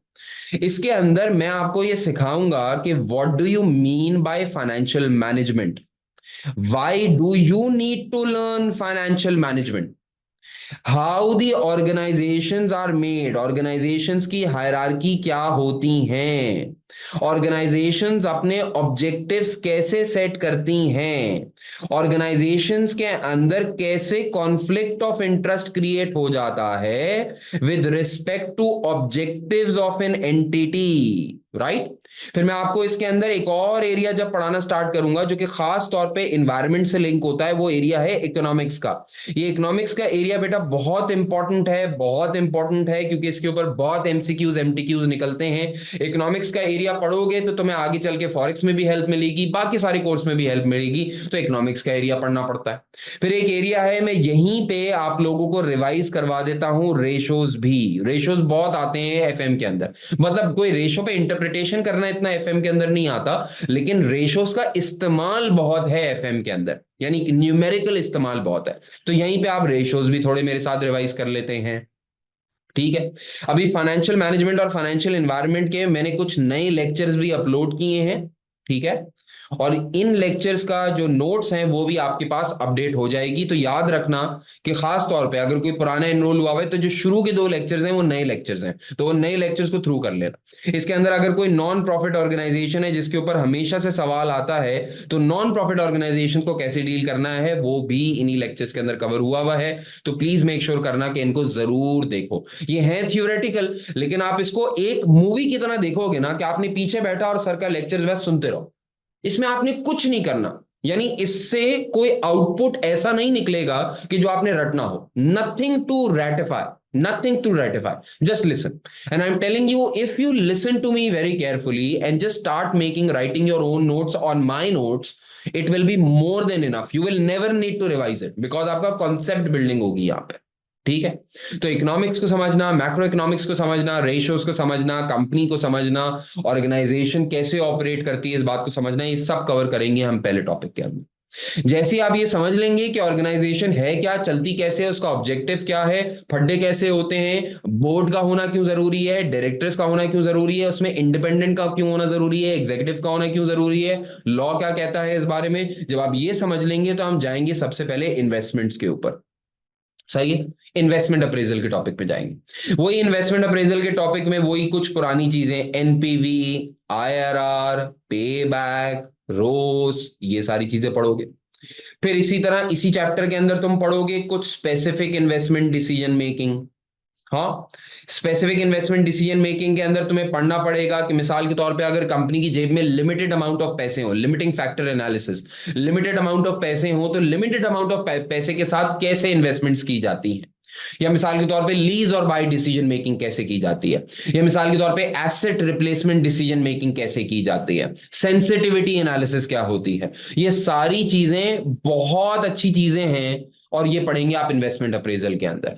पूरे कोर्स का जो सबसे ज्यादा टाइम तुम्हारा कंज्यूम हो रहा होगा ना, वो तुम्हारा टाइम कंज्यूम हो रहा होगा इन्वेस्टमेंट अप्रेजल के ऊपर. बस सबसे ज्यादा टाइम यहां पे.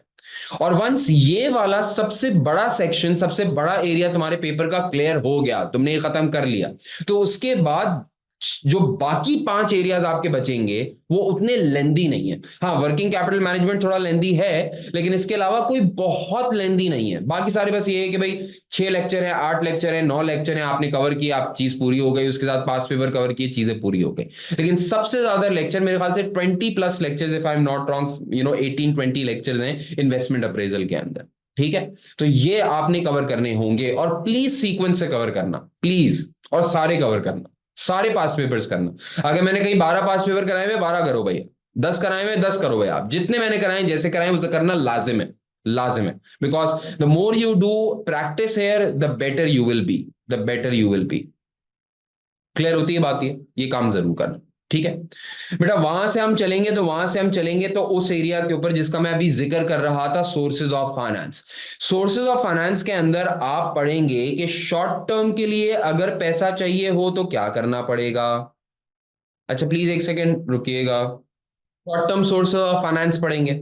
Short term sources of finance के अलावा long term sources of finance पढ़ेंगे. Long term sources of finance का एरिया इतना मजेदार एरिया है कि आपको समझ में आ जाएगा आईपीओस क्या होते हैं, बुक बिल्डिंग क्या होती है, टेंडरिंग क्या होती है, फिक्स प्राइसेस क्या होती हैं, इन्वेस्टमेंट बैंक्स क्या होते हैं, सब कुछ समझ में आएगा आपको. फिर इसी तरह long term sources of finance के बाद आप पढ़ेंगे वीसीस के बारे में, वेंचर कैपिटल के बारे में. वेंचर कैपिटल, वेंचर कैपिटल कौन है? वो वेंचर कैपिटल वो हैं जिन्होंने बाइकिया में पैसा लगाया था. वेंचर कैपिटल वो हैं जिन्होंने करीम बनाई थी. वेंचर कैपिटल वो हैं जिन्होंने फेसबुक बनाई थी. वेंचर कैपिटल वो हैं जिन्होंने उबर बनाई थी. वेंचर कैपिटल वो लार्ज इंस्टीट्यूशनल इन्वेस्टर्स हैं जो कि रिस्की वेंचर्स के अंदर इन्वेस्ट करते हैं और फिर छोटे बिजनेस को बड़ा बिजनेस बनाते हैं, और वो सारे बिजनेसेस आपके और मेरे आसपास नजर आते हैं. कोई भी वीसी कैसे इन्वेस्टमेंट करता है, क्या सोच के इन्वेस्टमेंट करता है, वो आप यहां पढ़ रहे होंगे. फिर इसी तरह अगर फॉर एग्जांपल कोई small and medium size enterprise है, कोई छोटा मोटा इदारा है, तो छोटा मोटा इदारा नॉर्मल हालात के अंदर नॉर्मल जगहों से पैसा नहीं रेस कर पाता. एसएमईज को बैंक लोन नहीं मिलते. एसएमईज को, small and medium size enterprise को बैंक लोन नहीं मिलते, मुश्किल से मिलते, क्योंकि उनके पास सिक्योरिटी रखवाने के लिए कुछ नहीं होता. एसएमईज क्योंकि प्राइवेट कंपनीज होती हैं या पार्टनरशिप बिजनेसेस होते हैं, तो वो लोग स्टॉक मार्केट में जाके अपने शेयर इशू नहीं कर पाते.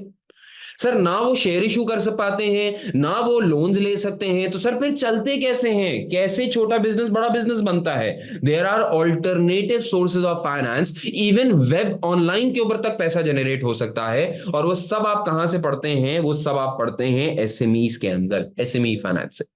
अच्छा, बहुत सारे बच्चे समझते हैं एसएमई फाइनेंसिंग कोई इंपॉर्टेंट चीज थोड़ी है. नहीं, आजकल सबसे ज्यादा जो चार्टर्ड अकाउंटेंट, जो ईसीसीएस वगैरह हायर होते हैं, वो स्टार्टअप्स के अंदर हायर होते हैं, और स्टार्टअप से छोटे छोटे बिजनेसेस अब करोड़ों अरबों रुपए के बिजनेस बन चुके हैं. स्टार्टअप्स के अंदर हायर होते हैं, और वो स्टार्टअप एक small and medium size enterprise होता है। कैसे वैल्यूएशन होगी, कैसे पैसा रेस करेंगे, आप सबको सोर्सेज ऑफ फाइनेंस के अंदर पता लगेगा। फिर एक और इंपॉर्टेंट एरिया है, और वो एक और इंपॉर्टेंट एरिया है इस्लामिक फाइनेंस का। इस्लामिक फाइनेंस पे कितनी आधी जिंदगी आपकी गुजर गई होगी, और इसमें आप डिबेट के अंदर ही लगे हुए होंगे कि यार क्या इस्लामिक फाइनेंस इस्लामिक है या नहीं है। यही डिबेट है ना। आओ रुजू करते हैं, आओ कुछ बात करते हैं, आओ कुछ फैक्ट्स के ऊपर बात करते हैं। मैं ऑल्दो कि भाई कोई मुफ्ती नहीं हूं, मैं कोई आलिम नहीं हूं, अल्लाह ने मुझे लिमिटेड नॉलेज दी है, उस लिमिटेड नॉलेज के अंदर मैं बेस्ट परफॉर्म करने की कोशिश करूंगा। लेकिन at the very least, at least theoretically based on books, मैं आपसे गुफ्तगू कर लूंगा कि इस्लामिक फाइनेंस है क्या, इस्लामिक बैंकिंग है क्या, क्यों इस्लामिक फाइनेंस के प्रोपोनेंट्स ये कहते हैं कि ये इस्लामिक है, क्यों कहते हैं ये नॉन इस्लामिक है। सारी चीजें डिस्कस हो जाएंगी इस्लामिक फाइनेंस के अंदर। याद रखना, Islamic finance is one of those industries which is exponentially growing in this world, exponentially growing. Clear. अच्छा, सोर्सेज ऑफ फाइनेंस के बेटा नोट कर लो, तुम्हारे एलएमएस के ऊपर अब न्यू लेक्चर्स अवेलेबल हो जाएंगे एज वी स्पीक। इन ये लेक्चर्स फाइनलाइज हो रहे हैं, विद इन अ डे और टू तुम्हारे सोर्सेज ऑफ फाइनेंस के न्यू लेक्चर्स डल जाएंगे तुम्हारे एलएमएस के ऊपर। इसका मतलब पुराने वाले चले जाएंगे, नए वाले आ जाएंगे। सर नए वाले लेक्चर्स के अंदर खास बात क्या है? नए वाले लेक्चर्स ज्यादा कंसाइज बनाए हैं, नए वाले लेक्चर्स ज्यादा इन डेप्थ हैं, नए वाले लेक्चर्स प्रॉपर्ली स्ट्रक्चर किए गए हैं, नए वाले लेक्चर्स के अंदर ज्यादा इतनी चीजें कवर हो रही हैं कि तुम्हें बुक को हाथ लगाने की जरूरत ना पड़े, बस ये फोकस रखा है। तो तुम्हारे जो शायद किसी स्टूडेंट को जो पहले से एनरोल हुआ हुआ है, जो उसको लेक्चर्स नजर आ रहे होंगे, अब वो रिप्लेस होके न्यू लेक्चर्स आ जाएंगे, और तुम्हारे नोट्स भी बदल दिए जाएंगे क्योंकि उनके अंदर नए लेक्चर्स वाली चीजें आ जाएंगी।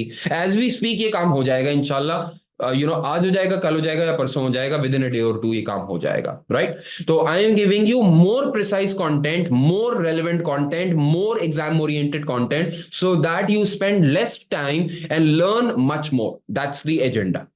ठीक होती है बात? डन। फिर इसके बाद बेटा एक एरिया होगा आपके पास कॉस्ट ऑफ कैपिटल का। कॉस्ट ऑफ कैपिटल का टॉपिक ये कह रहा है कि भाई जब भी कभी कोई बिजनेस कैपिटल रेस करने जाता है तो हर कैपिटल रेस करने की एक कॉस्ट है। अगर तुमने इक्विटी के थ्रू पैसा रेस किया तो सामने वाले को डिविडेंड और कैपिटल गेन प्रोवाइड करना होगा। अगर तुमने फॉर एग्जांपल डेट के थ्रू पैसा रेस किया तो सामने वाले को इंटरेस्ट पे बैक करना होगा। अगर तुमने प्रेफरेंस शेयर के थ्रू पैसा रेस किया तो प्रेफरेंस डिविडेंड प्रोवाइड करना पड़ेगा। ये सारी चीजें जब भी तुम बिजनेस के लिए फाइनेंस जनरेट करने जाते हो तो तुम्हें सामने वाले फाइनेंस प्रोवाइडर को कोई ना कोई रेट ऑफ रिटर्न प्रोवाइड करना होता है, और उसका रिक्वायर्ड रिटर्न कंपनी की एक कॉस्ट है। उसका रिक्वायर्ड रिटर्न कंपनी की एक कॉस्ट है, और तभी इसको कहा जाता है कॉस्ट ऑफ कैपिटल। ये वाला एरिया जो है बेटा, ये 70% कंप्यूटेशनल होगा अप्रोक्सीमेटली, ठीक है, और 30% थ्योरेटिकल होगा। सर अगर 70% कंप्यूटेशनल है तो इसका मतलब कंप्यूटेशन पे ज्यादा गौर करें और थ्योरी पे कम गौर करें? नहीं, मैंने कब ये बोला? मैं बोल रहा हूं टोटल कॉस्ट ऑफ कैपिटल के चैप्टर का, टोटल कॉस्ट ऑफ कैपिटल के चैप्टर का 70% काम न्यूमेरिकल है और 30% काम थ्योरेटिकल है। मैं सिर्फ बाइफरकेशन कर रहा हूं। 70% काम न्यूमेरिकल है, इसका कहीं मतलब नहीं है कि 70% ज्यादा इंपॉर्टेंट है न्यूमेरिक्स, ऐसा कुछ नहीं है। जब भी पेपर आएगा लिख के रख लो, मैं हर पास पेपर कराते हुए प्रूव करके बताता हूं, 55 to 60% थ्योरी होगी, 40% कैलकुलेशन होगी। हाँ, वो 55 to 60% थ्योरी डिपेंड करती होगी 40% कंप्यूटेशन के ऊपर, ये बात अलग है, लेकिन आएगी थ्योरी ज्यादा। तो हम बहुत ज्यादा थ्योरेटिकल फोकस करेंगे इंशाल्लाह ताला इन सारे एरियाज के अंदर। बात समझ में आ रही है, नहीं आ रही है आप लोगों को? बात समझ में आ रही है? क्लियर है ये बात? डन है। अच्छा, एक बेटा तुम लोगों को ना एक समझ अभी ओरिएंटेशन के अंदर लेना जरूरी है। This is very important, we are setting the tone. मेरे दोस्तों देखो बच्चा, ये जो एरिया है ना सोर्सेज ऑफ फाइनेंस का, ये एरिया और कॉस्ट ऑफ कैपिटल का एरिया, ठीक है, मेरे हिसाब से ये दोनों एरिया अलग अलग है। मैंने डिफरेंट सेक्शंस बनाए हैं, लेकिन अगर आप एसीसीए का कोर्स स्ट्रक्चर, सिलेबस स्ट्रक्चर जाके देखोगे ना, तो सोर्सेज ऑफ फाइनेंस का एरिया और कॉस्ट ऑफ कैपिटल का एरिया इन्होंने कंबाइन करके दिखाया है, और वो लोग इसको कहते हैं कॉस्ट ऑफ बिजनेस फाइनेंस। ठीक है, मेरी बात को ना गौर से सुन लो, इससे एक नॉलेज निकल रही है।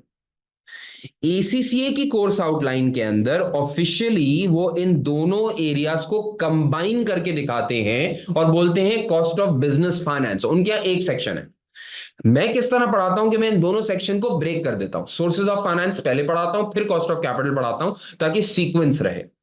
अब मेरे पढ़ाने के अंदर और एसीसीए के करिकुलम के अंदर क्योंकि डिजाइन डिफरेंस है, देखो अल्टीमेटली जब तुम ये दोनों कवर कर लोगे तो पूरा cost of business finance cover हो जाएगा, लेकिन मैं अलग अलग करके पढ़ाता हूं।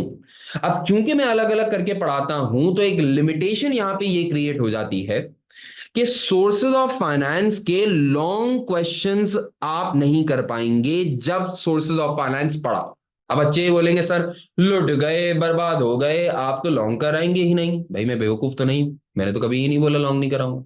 मैं बोल रहा हूं सिर्फ सोर्स ऑफ फाइनेंस पढ़ के लॉन्ग करना मुश्किल होता है। स्टूडेंट्स अक्सर कहते हैं सर मुश्किल हो रही है, क्यों? क्योंकि जब लॉन्ग क्वेश्चन देखने जाओगे तो लॉन्ग क्वेश्चन के अंदर कॉस्ट ऑफ कैपिटल भी आया हुआ होगा, तो आप एक पार्ट सवाल का कर पाओगे फिर दूसरा नहीं कर पाओगे, तो आप फंस जाते हो।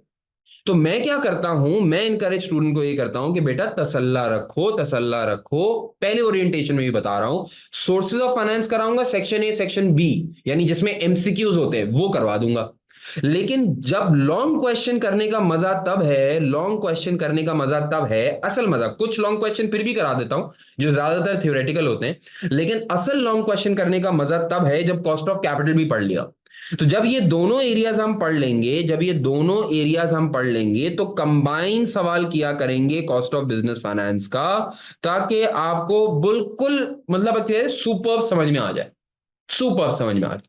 तो you have to go with the flow. मैंने अपने इनिशियल लेक्चर के अंदर कहा था कि इतने सालों के तजर्बे ने हमें वो कुछ सिखा दिया जो आपको नहीं पता। मैं कहता हूं ना, देखो ये आपकी पहली अटेम्प्ट है, मेरी पहली अटेम्प्ट नहीं है। तो रादर देन कि आप अपनी समझ से कुछ समझो, मैं आपको समझा रहा हूं, आपको मुझे ट्रस्ट करना पड़ेगा और मेरे साथ चलना पड़ेगा। जब मैं ये काम करूंगा तो आपका पेपर अल्टीमेटली अच्छा होगा, राइट? तो मैं भी यही चाहता हूं कि आपका पेपर अच्छा हो, आप भी यही चाहते हो कि आपका पेपर अच्छा हो। तो please follow what I am trying to say, right? तो ये इसका ख्याल रखना। फिर बेटा एक एरिया है आपके पास बिजनेस वैल्यूएशंस का। बिजनेस वैल्यूएशन के एरिया के अंदर हम पढ़ेंगे कि बिजनेसेस को वैल्यू कैसे किया जाता है, बेस्ड ऑन शेयर प्राइस कैसे वैल्यू करते हैं, बेस्ड ऑन डिविडेंड्स कैसे वैल्यू करते हैं, बेस्ड ऑन कैश फ्लोज कैसे वैल्यू करते हैं। ये सारी वैल्यूएशन टेक्निक्स, चाहे वो इक्विटी की हो चाहे वो डेट की हो, ये सारी वैल्यूएशन टेक्निक्स आप यहाँ पे सीखेंगे। अक्सर आप लोगों ने वो, अगर किसी ने अगेन शार्क टैंक देखा हो तो शार्क टैंक के अंदर आप देखते हैं कि बिजनेसेस की वैल्यूएशन हो रही होती है। वो बिजनेसेस की valuation based on earnings, based on dividends, based on cash flows कैसे होगी, वो सारी चीजें हम बिजनेस वैल्यूएशन के एरिया के अंदर पढ़ते हैं। उसके बाद हम जाएंगे वर्किंग कैपिटल मैनेजमेंट के एरिया के ऊपर। ये इन्वेस्टमेंट अप्रेजल के बाद रिलेटिवली एक लेंथी एरिया है, और मैं हमेशा कहूंगा कि वर्किंग कैपिटल मैनेजमेंट के एरिया को कभी भी हल्का ना पढ़ना। और इसकी वजह मैं अभी आपको बताता भी हूं क्यों कह रहा हूं कि वर्किंग कैपिटल मैनेजमेंट के एरिया को हल्का ना पढ़ना। वर्किंग कैपिटल मैनेजमेंट का एरिया पेपर के अंदर बहुत आता है, बहुत आता है। तो I will take time teaching you this area and you should take time studying this area. ये एक ऐसा एरिया है जहां पे मैं स्टूडेंट्स को इंकरेज करता हूं कि स्टडी टेक्स्ट भी पढ़ लो, क्योंकि वर्किंग कैपिटल के मैनेजमेंट के एरिया के अंदर इतनी एग्जांपल्स हैं, इतनी थ्योरी है कि अगर, वैसे तो कोई जरूरत नहीं है स्टडी टेक्स्ट पढ़ने की, कैप्लन याद रखना, we only follow Kaplan study text and we only follow Kaplan exam kit जो आपको ऑलरेडी प्रोवाइड की हुई होती है मैंने। ये बहुत है, कोई और चीज नहीं देखनी आपने। भरोसा करें आगे चले, मैं बोल रहा हूं ना आपको, भरोसा करें आगे चले, सब हो जाएगा। जब मैं आपको आपके एग्जाम से पहले मॉक एग्जाम करवा रहा हूँ ना, तो मॉक एग्जाम करते हुए आपको एहसास हो रहा होगा कि सर सही कह रहे थे, सब हो जाएगा। अभी तो आपको, आप स्टूडेंट है, जाहिर सी बात है आपकी पहली अटेम्प्ट है तो आप डर रहे होंगे, लेकिन मैं आपको एक ऐसे टाइम पे लेके जाऊंगा जब आप बोलेंगे सर हो रहा है, टेंशन नहीं है, हो रहा है। क्लियर? यहां पे मैं इंकरेज करता हूं स्टूडेंट को, स्टडी टेक्स्ट पढ़ लो तो बेहतर है, क्योंकि स्टडी टेक्स्ट बहुत लंबी है। तो क्योंकि स्टडी टेक्स्ट बहुत लंबी है, तो क्योंकि लंबी है तो बहुत सारी चीजें लिखी हैं, एहतियातन पढ़ लो तो सही है, नहीं भी पढ़ो तो उससे आपकी पास होने का या ना होने का या स्कोर लाने या ना लाने का कोई ताल्लुक नहीं है। मैंने पूरी कोशिश करके सब कवर कराया, फिर भी पढ़ लो तो अच्छा है, ठीक है। फिर उसके बाद आखिरी एरिया आता है आपका रिस्क मैनेजमेंट का। रिस्क मैनेजमेंट के अंदर हम फोकस करेंगे हेजिंग के ऊपर। बहुत इंटरेस्टिंग एरिया, बहुत ही ज्यादा इंटरेस्टिंग एरिया हेजिंग का एरिया है, लास्ट एरिया है। इंशाल्लाह ताला इसको पढ़ के देखेंगे, बड़ा मजा आएगा इस हेजिंग के एरिया में पढ़ने को। और आप बहुत कुछ सीखेंगे जो कि आपने आज से पहले नहीं सीखा हुआ होगा इंशाल्लाह ताला हेजिंग के एरिया के अंदर। क्लियर? सो बेटा this is an all round summary of the course. ये 7 सेक्शंस हैं आपके पास। ये 7 सेक्शंस को आपने स्लोली एंड ग्रेजुअली कवर करना है, परेशान नहीं होना। इन्वेस्टमेंट अप्रेजल का सेक्शन करोगे तो थोड़ा सा टाइम लग रहा होगा, लेकिन परेशान नहीं होना, क्योंकि सोर्सेज ऑफ फाइनेंस और कॉस्ट ऑफ कैपिटल जल्दी हो जाएगा, बिजनेस वैल्यूएशन जल्दी हो जाएगा। फिर वर्किंग कैपिटल मैनेजमेंट कर रहे होगे, थोड़ा टाइम लगेगा, लेकिन फिर रिस्क मैनेजमेंट जल्दी हो जाएगा। मैंने रिस्क मैनेजमेंट का एरिया इन इटसेल्फ, बच्चे बहुत घबराते हैं रिस्क मैनेजमेंट के अंदर, ये एरिया इटसेल्फ रिस्क मैनेजमेंट का अब मैंने इतना डिटेल्ड बना दिया है, पूरी कोशिश करके इतना डिटेल्ड बना दिया है कि अल्लाह ने चाहा तो सब चीजें कवर हो जाएंगी, तुम्हें कोई टेंशन नहीं होगी इसमें। ठीक है, तो बहुत डिटेल में जाके पढ़ा है। सही होती है बात ये? क्लियर? तो बेटा this is an all round picture of how your course will look like, how your paper looks like. Your paper, like any other paper, has 3 sections: section A, section B, and section C. Section A will have 15 MCQs of 2 marks each, and these will cover any area of the syllabus, right? Section B will have 3 MTQs. MTQs बोलो या OTQs बोलो, objective test questions. OTQ क्या होता है कि इसके अंदर एक शॉर्ट केस स्टडी आती है बेटा, शॉर्ट केस स्टडी, और हर शॉर्ट केस स्टडी से निकलते हैं 5 एमसीक्यूज। सो हाउ एमसीक्यूज और how section A differs from section B. Section A के अंदर 2-3 लाइनों का सवाल होगा, नीचे एमसीक्यूज गिवन होंगे, या तो फिल इन द ब्लैंक की फॉर्म में होंगे, या मैचिंग की फॉर्म में होंगे, या चूज द बेस्ट आंसर की फॉर्म में होंगे, या मल्टीपल आंसर्स की टेक्स्ट बॉक्स की फॉर्म में होंगे। ये है सेक्शन ए। सेक्शन बी के अंदर डिफरेंट क्या होता है कि सेक्शन बी के अंदर होते MCQs he at the end of the day, लेकिन होती है शॉर्ट केस स्टडी, और उस शॉर्ट केस स्टडी से निकलकर आते हैं 5 MCQs which can cover any area of the syllabus. 3 एमटीक्यूज आते हैं, हर एमटीक्यूज के अंदर 5 एमसीक्यूज होते हैं। सही है? और ये 5 एमसीक्यूज, हर एमसीक्यू वर्थ रखता है 2 मार्क्स। इसका मतलब हर एमटीक्यू होगा 10 मार्क का, 2 into 5। और क्योंकि ऐसे 3 एमटीक्यूज आते हैं तो इसका मतलब आपका सेक्शन बी बनेगा 30 मार्क्स का। बेटा याद रखना, सेक्शन ए है 30 मार्क्स का, 15 MCQ, 2 marks each, 30 marks. Section B में 3 एमटीक्यूज आएंगे 10-10-10 मार्क के, जिसमें 15 सवाल केटर हो रहे होंगे, क्योंकि हर एमटीक्यू में 5 एमसीक्यूज आते हैं, तो यहां से 30 मार्क आपके और निकलेंगे। और फाइनली सेक्शन सी आएगा आपके पास 2 कंस्ट्रक्टेड रिस्पॉन्स क्वेश्चंस का, जिसको आसान जबान में आप लॉन्ग क्वेश्चंस कह सकते हैं, और ये होगा 20 मार्क्स ईच का। 20 मार्क्स ईच का। ये जो 20 मार्क्स के आपके पास 2 सवाल आएंगे, ये कुल मिला के बन जाएंगे 40 मार्क्स, और देयर ऑन आपके हो जाएंगे 100 मार्क्स। ये जो लॉन्ग क्वेश्चंस आपके पास आएंगे, ये आपने सॉल्व करने होंगे स्प्रेडशीट के ऊपर, या आपने सॉल्व करने होंगे वर्ड के ऊपर, और इन दोनों की प्रैक्टिस हमारे कोर्स के अंदर कवर्ड है। तो ये सवाल नहीं करिएगा कि सर हम कवर कराएंगे नहीं कराएंगे, more than your expectation cover कराएंगे। सारे स्प्रेडशीट के फॉर्मूलाज, एनपीवी के फॉर्मूलाज, आईआरआर की शॉर्टकट, सब कुछ कवर कराऊंगा इंशाल्लाह ताला, सब कुछ। ठीक है? अच्छा, याद रखना, ये जो सेक्शन सी है तुम्हारा, जिसमें 2 लॉन्ग क्वेश्चंस आएंगे 20-20 मार्क के, they will not cover any area of the syllabus, but they will cover only 3 areas. पहला इन्वेस्टमेंट अप्रेजल, इन्वेस्टमेंट अप्रेजल से लॉन्ग क्वेश्चन आएगा, हमेशा आ जाता है। फिर दूसरा sources of finance plus cost of capital, जिसको एग्जामिनर कुल मिला के क्या बोलता है, कॉस्ट ऑफ बिजनेस फाइनेंस। ठीक है बेटा? और तीसरा एरिया वो एरिया है जिसका नाम है वर्किंग कैपिटल मैनेजमेंट, WCM। तो 3 एरिया से लॉन्ग क्वेश्चन आएंगे, investment appraisal, cost of business finance और वर्किंग कैपिटल मैनेजमेंट। जो मैं पीछे कह रहा था ना कि वर्किंग कैपिटल मैनेजमेंट को अच्छे से करना जरूरी है, वो क्यों कह रहा था? वो इसलिए कह रहा था ताकि आपकी लॉन्ग क्वेश्चन की प्रैक्टिस भी हो जाए, अच्छे से करना जरूरी है। ठीक है? अच्छा सर, अगर किसी एक अटेम्प्ट के अंदर इन्वेस्टमेंट अप्रेजल आ गया और कॉस्ट ऑफ बिजनेस फाइनेंस आ गया, तो अगली अटेम्प्ट में सेम चीज तो रिपीट नहीं होगी? ऐसा कुछ नहीं होता। 3 एरियाज हैं। किसी बच्चे का investment appraisal plus cost of capital आ जाएगा, किसी बच्चे का investment appraisal plus working capital आ जाएगा, किसी बच्चे का cost of capital plus working capital आ जाएगा। तो हर बच्चे का पेपर डिफरेंट आ जाता है, लॉन्ग क्वेश्चंस भी डिफर कर जाते हैं। तो देयरफॉर आपको कोर्स पूरा कवर करना पड़ेगा, यानी कोर्स के अंदर कोई गुंजाइश ऐसी नहीं है जो आप बोलें कि यार ये मैं छोड़ के चला जाऊं। हाँ, अब इस बात से ये बात समझ में आ गई कि अगर आप वापस अपने कोर्स के ऊपर जाएं तो आपको समझ में आता है कि बिजनेस वैल्यूएशन के ऊपर लॉन्ग क्वेश्चन नहीं आएगा, रिस्क मैनेजमेंट के ऊपर लॉन्ग क्वेश्चन नहीं आएगा, फाइनेंशियल मैनेजमेंट एंड एनवायरनमेंट के ऊपर लॉन्ग क्वेश्चन नहीं आएगा, कोर्स में ही नहीं है, स्ट्रक्चर में ही नहीं है। तो क्या यहां पे हमें सेक्शन सी की प्रैक्टिस करने की जरूरत है? मत करो।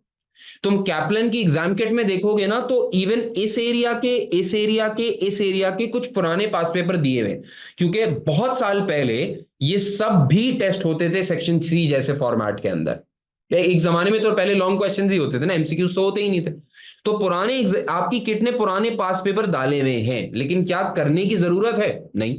एक आध कर लिया अंडरस्टैंडिंग बनाने के लिए तो कर लिया, वरना इसके अलावा क्या बिजनेस वैल्यूएशन का सेक्शन सी की प्रैक्टिस करें? ना करें, आता ही नहीं है, आता ही नहीं है।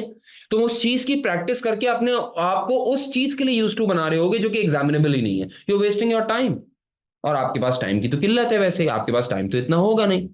तो that is how I know the course, I know how it is examined, and I'm telling you exactly what your examiner is saying, right? So that's the skill that you need to adopt. You have to act smartly in the paper FM. If you're not smart, you're dead. Make sense?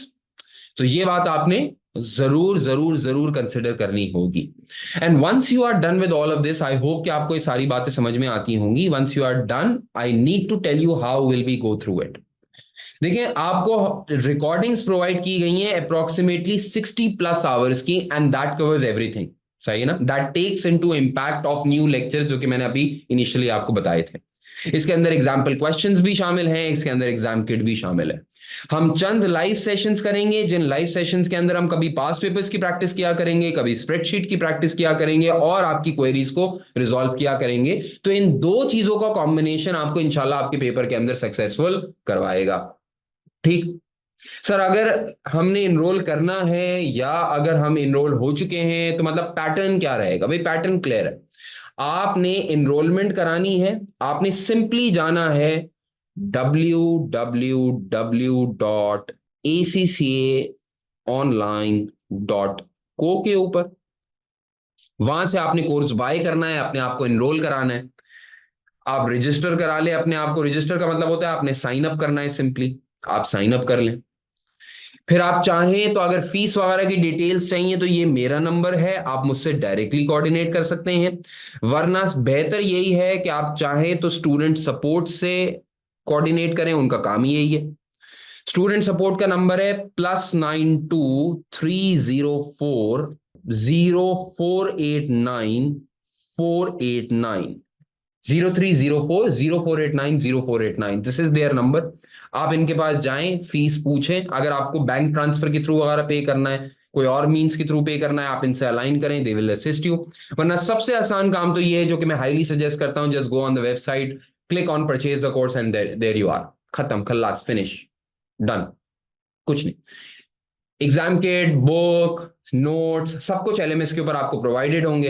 WhatsApp group के अंदर जब आपने enter होना है तो आपके LMS के ऊपर व्हाट्सएप ग्रुप का लिंक है। जो रजिस्टर्ड स्टूडेंट्स होते हैं उनको व्हाट्सएप का लिंक प्रोवाइड किया जाता है। उस लिंक पे क्लिक करके आप डायरेक्ट व्हाट्सएप ग्रुप के अंदर आ सकते हैं। तो कोई मसले की बात है ही नहीं आपके लिए, डन। और बस आपने व्हाट्सएप ग्रुप के ऊपर अपडेटेड रहना है, so that I tell you each and everything on the WhatsApp group. Make sense? So guys, this is all from my side. I hope कि आपको FM का करिकुलम, FM का स्टडी पैटर्न आपको समझ में आया होगा। And again, I wish to see you soon. It's all from my side. And now, if there are any questions from you guys can ask me. If not, you can just say okay.